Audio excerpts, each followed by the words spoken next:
G'day. Today I want to talk about IFAKs, your individual first aid kit. I believe the bare minimum, you should be carrying something like this on you. I've got mine set up as a first responder trauma kit. So it's set up to deal with things like where we've seen attacks with trucks running into people and stabbings, gunshots, things like that.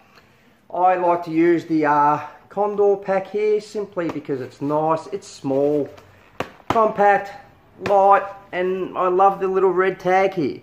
The little red tag hanging out, which indicates this is your emergency medical kit. IFAK being for yourself, you certainly can carry extra stuff on you for other people, but I like it, like I said, the little red tag, it's hanging on your bag or wherever you vest, whatever you wear, wherever you've got it, indicates to someone that's what it is. Okay, so opening it up, just show you the very basics of the kit. So the first thing I'll show here is got the tourniquet. That's a CAT Gen 7 tourniquet. There are other models and brands out there. They're all just as good. They work slightly differently, concept exactly the same. It goes on, it tightens up, and it's to stop the massive hemorrhaging.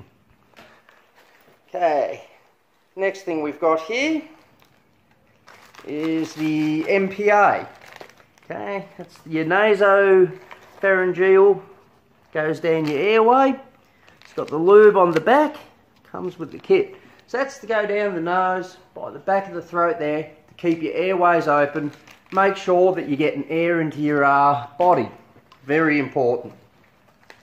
Next thing we've got here is the seals.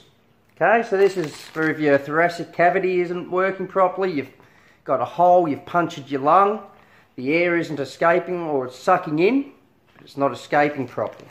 So what that'll do is that'll create a seal so that the air can get back out, get everything back into the cavity, get it working properly. On top of that, I like to carry what we got here is combat gauze. This is for packing wounds. If you've got like bullet holes, you're packing this stuff in. It's got the hemostatic agent on it, and what that does is it's going to help stop the bleeding very quickly. I actually got a bigger one here, hemorrhage control bandage. So I've actually got two of them, all vacuum sealed up, nice, tight, compact, sterile. Not that it really matters in the field. It's not going to be sterile anyway. Okay, next thing here got is the pressure bandage. Okay, again, there's a couple of different ones on the market.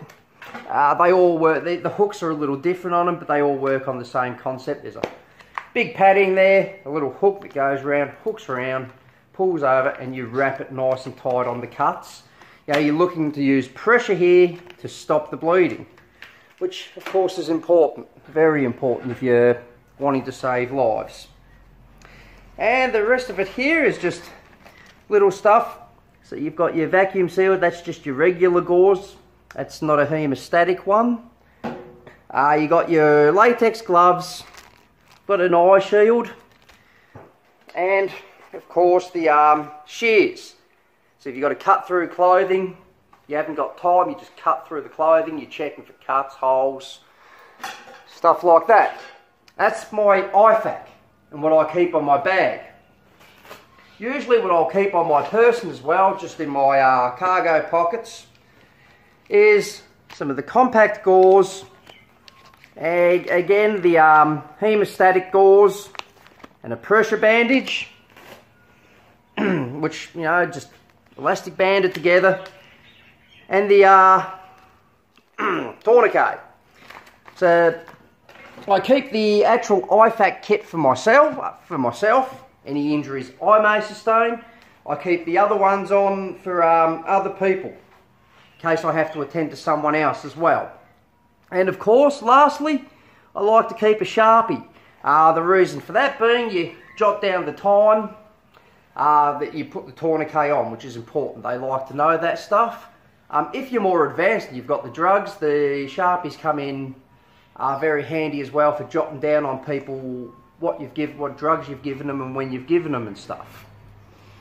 So this is just a very quick brief overview of what should be on you minimum in your IFAK. So minimum, you want the pressure bandage, some of the hemostatic gauze, a tourniquet, Sharpie, some of the other extras in there, just good to have.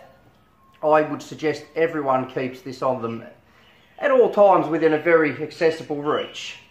The actual subject of first responder trauma care is quite a big one. There's a lot to go into.